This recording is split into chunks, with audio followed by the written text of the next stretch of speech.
Come in. Welcome. I'm E.G. Marshall.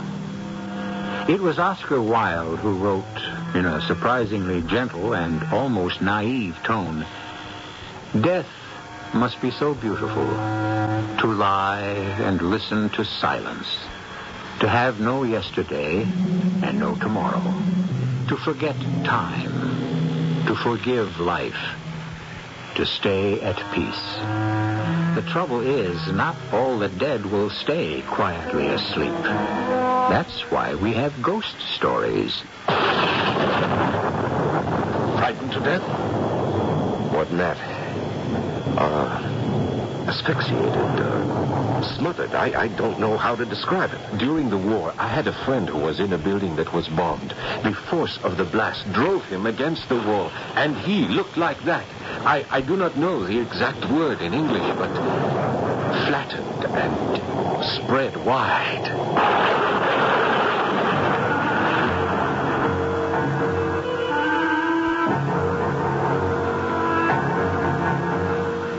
Our mystery drama, The Ghostly Private Eye, was written especially for the Mystery Theater by Ian Martin and stars It is sponsored in part by Buick Motor Division.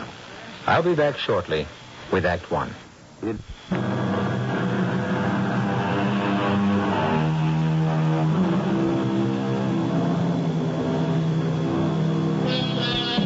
Whenever the argument about the oldest of professions arises, along with the prostitute, the actor, the moneylender, and others, certainly we must include that of the private eye.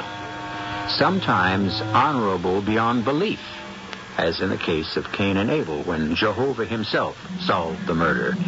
Many more times, not the most prized member of society, still a figure to be reckoned with. Of all the modern ones, no one is more special than the parapsychologist, the man who deals in the explanation of that vast middle world of clairvoyance, extrasensory perception, and psychic phenomena. The explainer of the inexplicable, such a man as the singular Mr. Flaxman Lowe. Hello? Mr. Flaxman Lowe? Yes, the same. This is George Blackburton. You know, we've seen each other casually at the club. Oh, yes, of course, Sir George. I feel like the devil bothering you like this, but you were pointed out to me as someone who, well, was more or less an expert in the occult and supernatural. Well, I have made a good deal of investigation, yes, but, I'm in desperate need of help. Could you come right down to my place in Surrey? We have something that even my wife can't cope with. Something? Perhaps it's an old curse. I don't know, but there is a thing that is trying to crowd us out of the house that you can actually taste and smell. Disgusting and terrifying. I need help. Well, I don't know about immediately. I'm expecting a guest from France whom I must pick up shortly. By all means, bring him with you. Let him be our guest, too, for the weekend. If you don't help us, I'm afraid I'll go stark staring mad. Oh, very well. I think it might be arranged. Monsieur Lowe, I recognize you from your photograph. Oh, my dear boy, you must be Professor Jean Thierry. I am. Well, you look young enough to be my son, and with such a formidable academic background. As I come to meet you, I am a child at the feet of the master. Oh, now you make me feel like the all-wise spirit. Well, are you not the king of ghost killers, the master of the spirit world? Oh, scarcely. I'm a child in the wilderness of the afterworld. And, at the moment, an embarrassed host. Oh, why? Well, what would you say if instead of taking you home to my comfortable fire, as I'd planned to, I whisked you off instead into the depths of Kent for a weekend at a haunted house far beyond your belief and which even stretches mine? What would I say? What am I here for? Well, so we stay right here in the station and catch the next train for Yand Manor House. We had corresponded for years, the Dr. Flaxman and I, and the quality of his mind was such that I had been most eager to meet him, to argue vis-à-vis our contrasting belief on the matter of life after death. So what matter that our first conversation was on a train headed for this house with a strange name, Yand Manor House. This house that you have been asked to investigate, it has a ghost? Oh, most definitely, yes. Is it an especially convincing ghost? Well, I think you'll find that it is. Then you are promising me an exceptional adventure. One not without a great deal of danger. Well, I can't judge that, though, without trying, can I? Well, that's the nature of contact with the world beyond. But first you must prove it to me. I simply do not believe in ghosts, or spirit manifestation, occult phenomena, whatever is the rubbish bin into which most people throw any belief they cannot understand. Now, this rubbish heap is what I spend my life investigating. Chacun a son goût. To each his own. And yet, are we all so sure and secure about what we think we know? I realize that you're aware, but I've had some considerable success searching through the trash that most people discount. Well, what can I answer? That I rebel against the whole idea? After all, I have no experience in these matters, except vicariously through studying and reading. Very well. And now you're about to have some first-hand direct experience, which I hope you will not come to regret. We went straight to Yand Manor House, certainly on my part totally unaware of the terror that was to face us, and of a gaping world of swirling doubt, bottomless, and as insecure as that dreadful dream of falling from incalculable heights to impossible depths, a dream beyond belief that was to haunt me the rest of my days. We were met at the train by Sir George and quickly transferred to a large and luxurious landau with a magnificent pair of horses. I had been prepared for something quite magnificent when we approached Yand Manor House, but actually it was not so impressive compared to the property that surrounded it. A square brick house, notable only for a strangely out-of-character building at the end of the garden that was unmistakably a mausoleum. But our hosts I found quite charming. Your rooms are comfortable, I hope, Mr. Lowe, Professor Thierry? I find mine even better than that. Cozy. Oh, yes, mine too. I feel quite at home. And you need have no worries. I've swept them myself. What Cynthia means is that she has, not literally swept them for dust, but for any sign or evidence of supernatural occupation or presence. I assure you they're quite clean. In fact, I've combed the whole house, and there's not a jot of evidence that any spirit forces or spectral emanations exist. Save for, of course, the den. I'm a psychic, too, you know, Mr. Lowe. Oh, well, you flatter me, Lady Blackburton. I don't consider myself one, only an investigator of psychic phenomena. You do not believe in the spirit world? That's a different matter. I think you will find, madame, that he is a true believer. I am the fly in the ointment. Well, monsieur, before you leave Yand House, I can promise we will have made a true believer of you. Well, you sound almost as though you enjoyed this ghost, which so concerns your husband. Oh, no. No, this is something malignant, destructive. It must be exorcised. I tried to reach it through spiritualism, but without success. I only hope that with your help, perhaps we can. May I ask when we're to see the room? We're waiting only for my nephew, who'll be joining us for dinner. We will be 5, the Pentateuch, the perfect number for a seance. One reason why we were delighted when you asked if you could bring a guest, Dr. Lowe. I only hope, madame, that I will not be a limiting factor. We ask only for your cooperation. I feel quite sure we'll end up by winning your belief. That'll be Charles now. Don't you think, my dear, it might be a good idea for us all to go straight into dinner? I think perhaps it would. Gentlemen, will you join me? There had been a curious little family byplay between Sir George and his wife, which was soon explained to me after I met Charles Volney.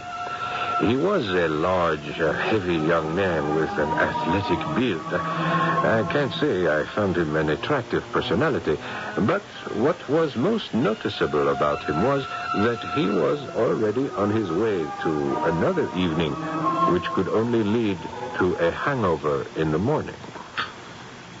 And so, Aunt Cynthia, we're to have another table-tapping session? Charles, I won't have you talk to your aunt that way. Well, good Lord, Uncle George, has she really got you believing in all this twaddle? The strange things that happen in that room can't be taken lightly. He doesn't really take them lightly at all, George. The bravado is just to cover up his own fear. Rubbish, Auntie. Some wind blowing down the chimney, rustling the ivy and swinging something loose against the window, or the creaks and groans of this drafty old house. Nonsense. Are you seriously interested in all this balderdash, Dr. Lowe? Well, yes. After all, I have made it my life work. Yes, of course, but to expose frauds and to show up fakers. In part, yes, that is a byproduct. Now, you're not going to tell me you actually believe in bits of ectoplasm bumbling about, droning and clanking chains. May I quote you from Hamlet? There are more things under heaven and earth, Horatio, than are dreamed of. Oh, Lord, I'm in a nest of nuts. No, not quite. You have another skeptic at the table. Ah, Professor Thierry, huh? Yes, you see, we're a good balance. 2 for, 2 against, and Sir George somewhere in the middle. Well, I'm not so sure anymore, Flaxman. Not after the last experience. The one that sent me scurrying to you for help. Now, my information about the room, we're about to, what's the best word? Shall we settle for invade? Is still sketchy. Naturally, Dr. Lowe. It has to be all the things you can't question, only interpret. The wind blowing, a shutter clacking. You know, it's so easy if you can't see anything face to face. Yes, sir, but if you'll excuse me, Charles, I think there have been other manifestations. Am I wrong? Far from it. Hearing and seeing are not the only senses. One can actually feel the presence. Oh, it's all in the mind. It's a lot more than that, damn it. I tell you, one can smell it. Smell it? The fetid odor of death, the grave and decay. It's not only smell, but taste. If it runs true to form, after a certain hour, none of us will be able to remain in the room. Why? Because, my dear nephew, we shall be crowded out. But why would this presence, or whatever it is, want to, your strange phrase, crowd anyone out? It's an experience one can't describe, that one has to live, Professor Thierry. As if, somewhere in one's daily life, one closed one's eyes for a second and suddenly realized he was standing at the verge of a gaping hole that plunged into such terrifying darkness and eternal damnation that the bile of terror rises in the throat and threatens to suffocate you. There's an enemy in that room at such times who presses against you so massively that you feel as if you're being trampled under a multitude, helpless against a torrent. A stifling, a force that you must move from or be smothered to death. Oh, forgive me. This is not exactly after dinner conversation, but it is a reality in George's and my life that we must face or run from if we can. We've decided to face it. Will you chance it with us?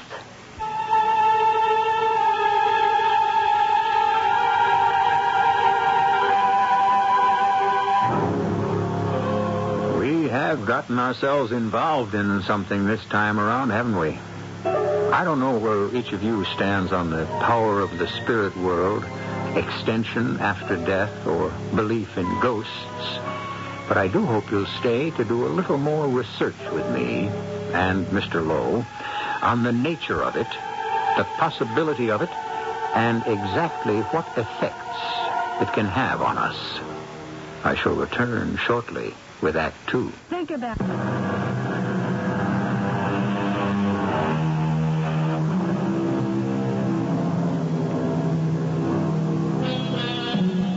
5 people sit in the shadow of the great carved chimney piece which rises above the mantel to the high ceiling.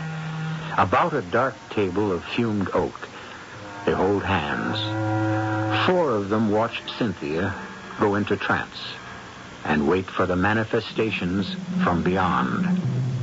The room is dark and brooding enough to raise Satan himself. The lamps smoke and cloud the atmosphere, as if the air pressure is heavy beyond nature. But nothing happens. Whoever you are, wherever you are, we are trying to reach you. Can you not answer? Answer. No. Not tonight. Tonight I can't do it, George. There are forces against me. I don't know what it is. Break the circle. Bring up the lights. I will, Cynthia, my dear. And rest. Relax. Cynthia, you extend yourself too much. I'm all right, George, dear. But I must rest now. If you'll excuse me, We may not have raised any wandering spirits inside, but we seem to have created some outside. If you'll excuse me, I think I'd best see Cynthia up to bed. please give my apologies to our guests. Hush, Cynthia. Don't worry about I worry about what I must. Did you ride over, Charles? Oh, yes, sir. I don't want you to go back in the storm like this. You must stay. Any one of the rooms in the West Wing, they're all made up. Now, don't you worry about me. But I do. Very well, Auntie. I promise. Come along, Cynthia. Charles, since I'll not be down again tonight, will you see to our guest needs? I also promise to be an excellent host, Uncle George. Good night. Good night, Lady Blackbird, Sir George. Bon nuit. Well, gentlemen, what should it be? Whiskey, gin, brandy? No. For me, nothing. It was a long journey from Paris. Noon's trip has finished the job. I am exhausted. No, I don't think I want any either. Why don't we all just go up to bed? Huh? Ah, yes, bed, sleep. Those I welcome. But, I'm not going upstairs. Well, you're not going to ride home in weather like this. No, Mr. Lowe. I'm going to spend the night, right here. You mean in this room? That's right. Either I will sleep the sleep of the unrighteous, or if I'm wrong and my aunt's right, I'll have some company. Now, I mean to put an end to all this nonsense about ghosts and ghouls. Then I shall sit up with you. Oh, perish the thought, Mr. Lowe. With your reputation, I'm sure any self-respecting member of the other world would give you a wide berth. Well, are you still sure you won't join me in a brandy? Very well. Mr. Polo, may I ask you to be serious for a moment? Do we ask me? I don't think you should take your aunt's warning lightly. Even though there's been no physical evidence tonight, apparently some malignant and dangerous force considers this room its province. Then if it does, I intend to disabuse it of the idea. More than that, I'd want it off my turf. You see, this house will be mine one day, very soon, if my aunt and uncle decide to return to traveling. And I want it, whoever or whatever it might be, and mark you, I don't believe it exists. I want it to know that when I take over, there'll only be room for one of us. And no amount of discussion would persuade this headstrong young man to change his mind. Personally, I couldn't help agreeing with his point of view. The idea of anything supernatural daring to intrude in this temple of the normal and the everyday seemed ludicrous. So, Flaxman and I went upstairs. John, Yes. I am concerned. About me? Actually, I must admit my concern was more for that young man downstairs. I should not worry about him. One more drink and the wine will put him straight to sleep. Well, I'm not worried about anything that may threaten him in this world. I left my practical French friend and went to my own room. The storm was still whistling and moaning about Yant Manor House, but it was a perfectly natural phenomenon, and there was certainly no cause for alarm. I must have been sleeping lightly, for a grandfather clock striking the 3/4 hour somewhere in the house woke me up. I glanced at my watch and saw that it was 1:15 to midnight. I shrugged into my robe and slippers and stole downstairs. The house was silent, save for the moan of the wind and the steady drum of the rain outside. The door to the den was closed, and I opened it, filled with a nameless apprehension. I could have saved myself my uneasiness. Stretched out comfortably on the couch, a still unemptied glass in his hand, lay Charles Volney, snoring contentedly and looking to my middle-aged envy the picture of health in spite of all his drinking. I removed the glass and set it aside. For a moment I considered getting him out of there. But he was so soundly in his cups and such a heavy young man, the effort was beyond me. Besides, I was getting cold. So I stoked up the fire and left him. To my eternal regret, as it turned out.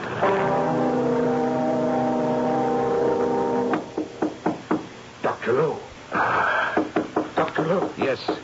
Just a moment. Be right there. Oh, come in. The door is open.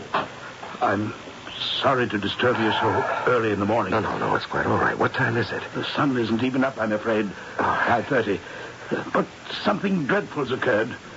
Forgive my almost whispering, but I don't want Cynthia to know yet. All right, what is it?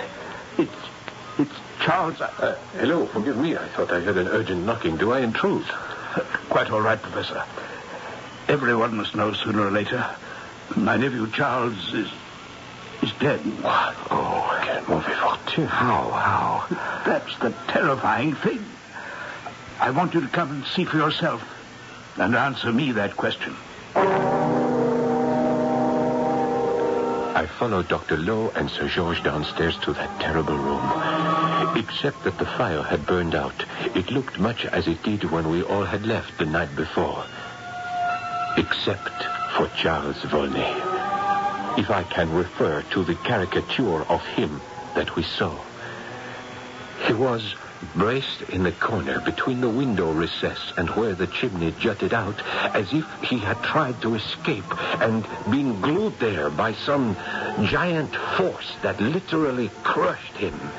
His face was suffused with blood, his eyes starting from his head. He was quite dead. He must have been dead for several hours. What do you think, Dr. Lowe? Frightened to death? No, more than that. He was smothered, asphyxiated. I don't quite know how to describe it. Pressed to death almost. Yes, once during the war I had a friend in a building that was bombed. He was not injured directly. Only the force of the blast within a confined space drove him against the wall and somehow flattened him. He was spread wide. Good Lord. It's not natural. No, my friend Sir George, it is, I'm afraid, supernatural. Yes, he should have listened to your wife, and I should have listened to my own misgivings. Alas, I feel at fault there. No, Jean. I came down last night again, just before midnight. He'd passed out on the couch, and I couldn't move him. It's no one's fault but mine. I should never have come back to this accursed house. And I'll call Mr. Bunbury. He's our local superintendent of police. So, I'll save you for the last, Mr. Lowe, knowing your reputation and all. Well, I don't know whether that's a plus or a minus. Oh, now, sir, plus, of course.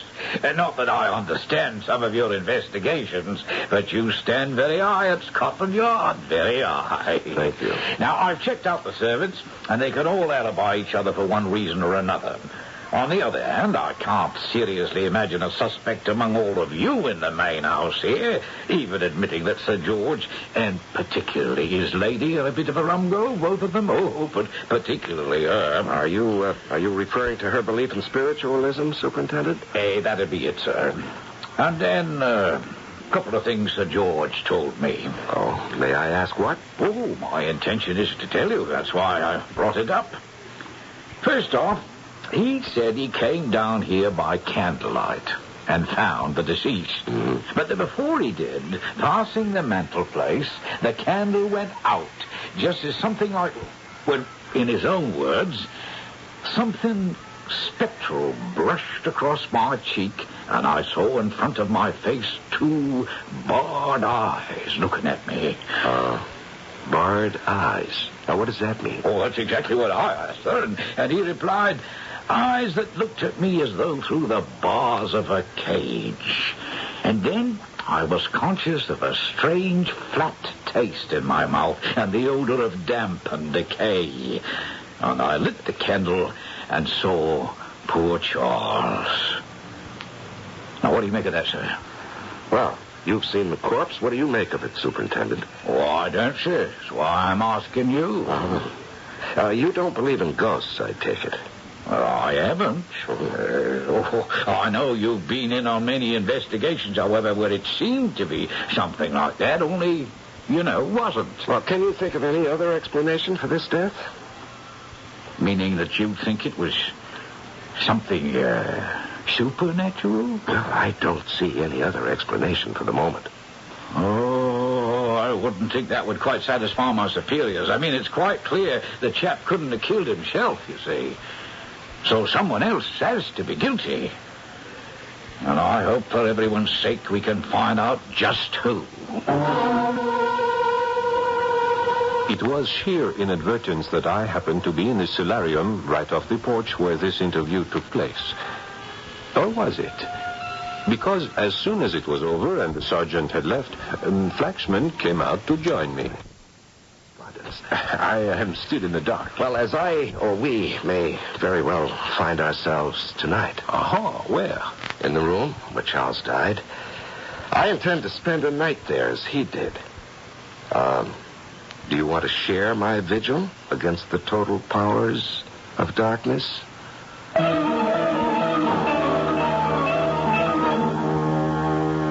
And as Professor Thierry regards his brilliant but strange friend and intellectual enemy, remembering the horrible death he has seen one man suffer, but pondering the challenge of ultimate proof on a basic principle, I must leave them, and you, till I return with Act 3. Wonderful.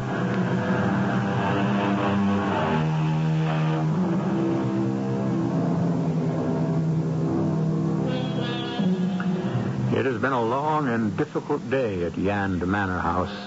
The comings and goings, police, photographers, inevitably the newspapers. Finally, the undertaker and the removal of what is left of Charles Volney's terrestrial presence. Sir George and his wife have naturally been totally involved in this, and it is not until evening that their guests, who have tactfully tried to stay out from underfoot, have been able to exchange more than a few words with either of them. Now, Mrs. Blackburton has at last been able to find a moment alone with Flaxman Lowe, walking in the garden. It's all my fault, you see. No, I don't see. I was the one who talked George into coming back to Yand Manor after all these years. Oh, Lady Blackburton has a bench right here. Would you like to sit down? Oh, beside the mausoleum? Why not? It's strangely appropriate. Why? What is this building? Well, that's part of it all. Yand Manor has been in George's family since a sort of granduncle willed it to his grandfather, with a specific reservation. And that was? That in perpetuity, till the last of the Blackburton heirs, Yand House must remain in the family's hands. And that if the family didn't occupy it, it couldn't be rented. Well, now, I doubt if that would hold up in any legal court. Possibly not, but beyond that, there was the curse. The curse? That anyone who broke the promise or the letter of it would die a horrible death. Oh, I see. And, Sir George believed this? George is such a decent man, Dr. Lowe. It wouldn't have had to go that far. He would have just lived up to a family promise as his father and he had in their own way and kept Yand House without living in it. But you see, I was the one who forced the issue. You decided that as long as you were back in England, it was silly not to live in a house you already owned. Yes. Plus, by now, my dedication to spiritualism, my new venture into the occult. Mm-hmm. So I'm the author and the instrument of this tragedy. I feel as if I'd actually murdered my nephew, Charles. Well, now, Lady Blackburn, I don't understand that. Because having forced George to return here against his will, he'd rebelled. He didn't like all these supernatural manifestations. And it was only at my insistence, at my plea, that he brought you down here. If they couldn't be stopped or explained, he determined to sell the property and destroy this mausoleum. I see. As soon as it was legally possible. And may I ask who rests here? That uncle of George's grandfather who started this whole thing. His body is actually in that tomb? Yes. Locked in a strange lead casket. A lead casket? This uncle was a strange man with an inordinate fear of death. Oh. It's said that he predicted his own death and arranged to have a doctor in attendance. And he died very suddenly and unexpectedly. I see. Lady Blackburn, you're asking for my help, aren't you? I have no right to, but yes. I feel that my hobbies have inadvertently led my husband and his family into a terrible peril. The only one I know who might save them is you. I see. Then may I have your husband's and your permission to spend tonight in the den as your nephew did last night? I don't want to risk your life. Well, I won't deny it may be risked, but first of all, I know what I'm doing, which your nephew did not. And second, I shall not be alone.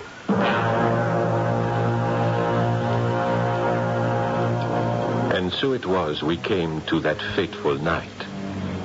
My friend Flaxman Lowe and I entered that fearful room, closed the door behind us, and settled down to challenge whatever malevolent spirit he thought still occupied it.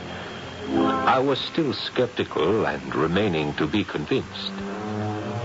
This is the account of that evening.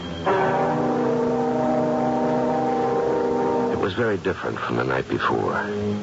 No wind was stirring. It had been a beautiful sunset. There was no need for a fire. And for some time, after long discussion, Jean, Thierry, and I were sitting quietly. All of a sudden, he rose. I'm thirsty. Would you like a drink? No, thank you, Jean. I want to have all my senses alert. I meant only plain water. No, thank you.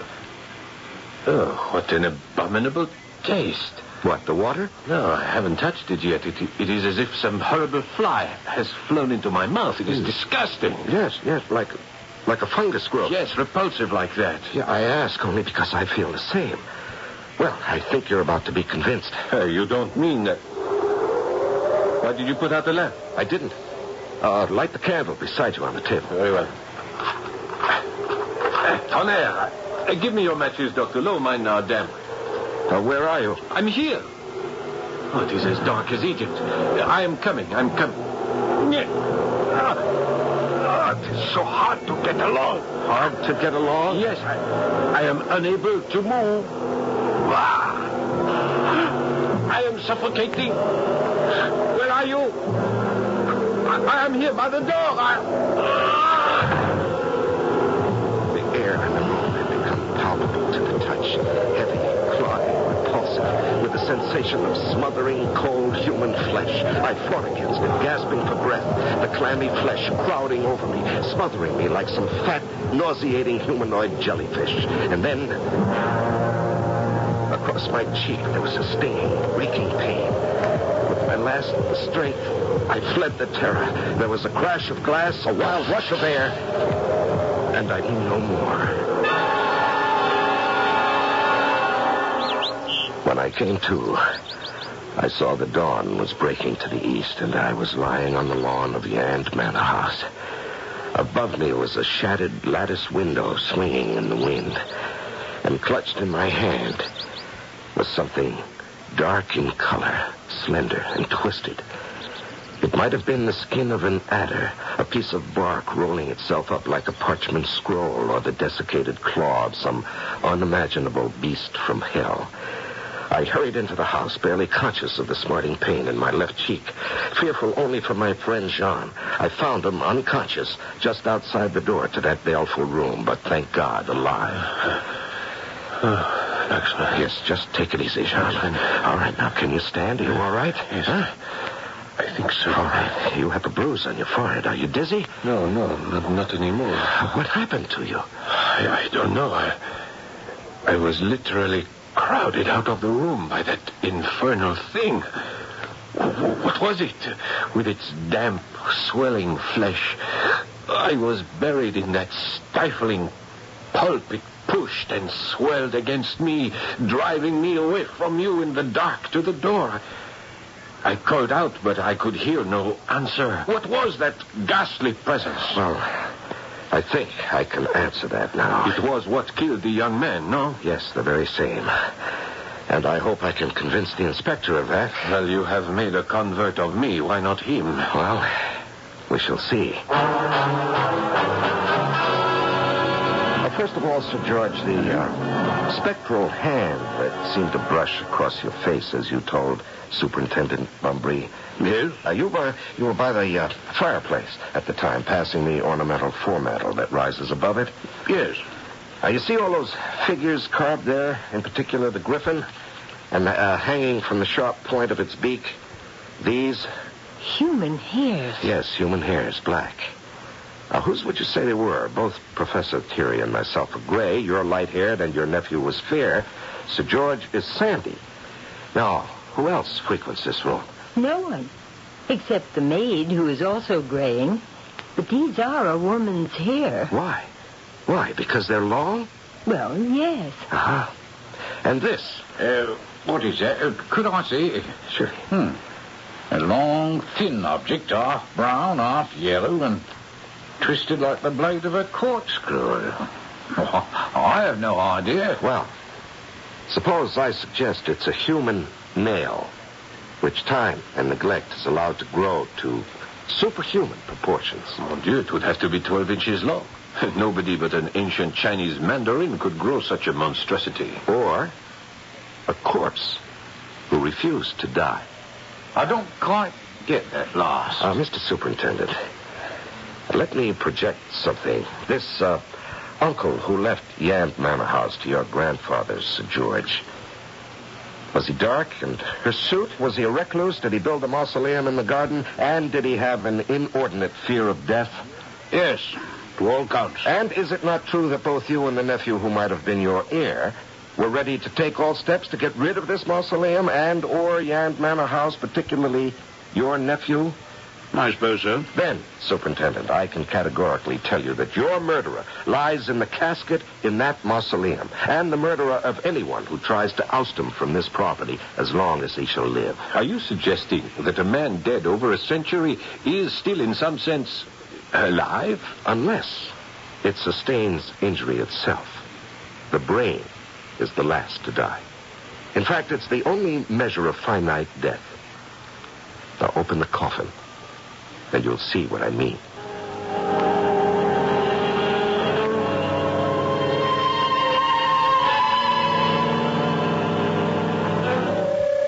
It was complicated, of course, with all the necessary red tape.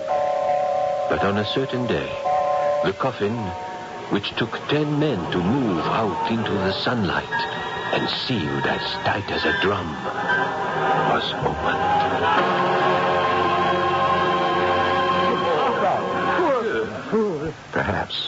Perhaps, Lady Blackburton. But you see, the urge, the dream, the thirst for immortality persists. His own special coffin sealed airtight, so confining that when his soul stirred beyond his finite body, he must have had an illimitable desire to expand and choke out anyone who stood in his way. But after 100 years, the flesh, the form, still undisturbed. Except for the hair and the nails and the eyelashes. Look at the length of them. All of them must have kept growing since he was locked in the coffin.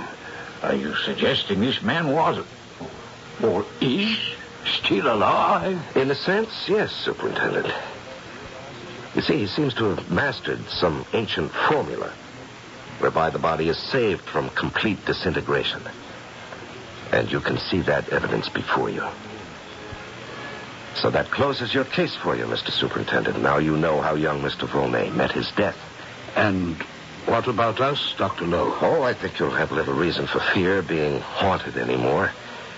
You see, in the sunlight, the body already is beginning to disintegrate. By the end of the day, there'll be nothing left but a fleshless skeleton. How can I thank you for what you've accomplished? Now, don't thank me.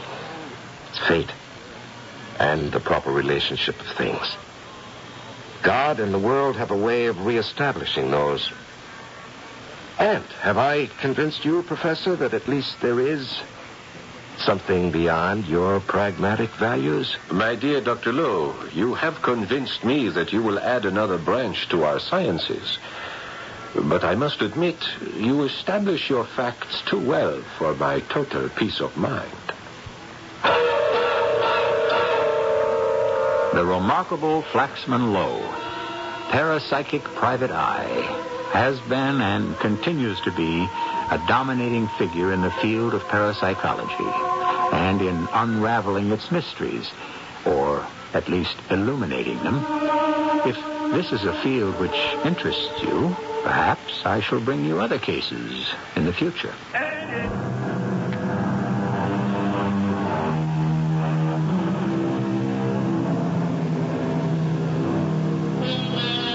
The remains of that ominous and ancient ancestor have long been transferred to a normal burying place, and the mausoleum torn down. Sir George and his wife stay on at Yand Manor House. Cynthia Blackburton has long since given up spiritualism and assorted interests in favor of feminism. Of course, since she is still in the 19th century, you might not recognize it for what it is today.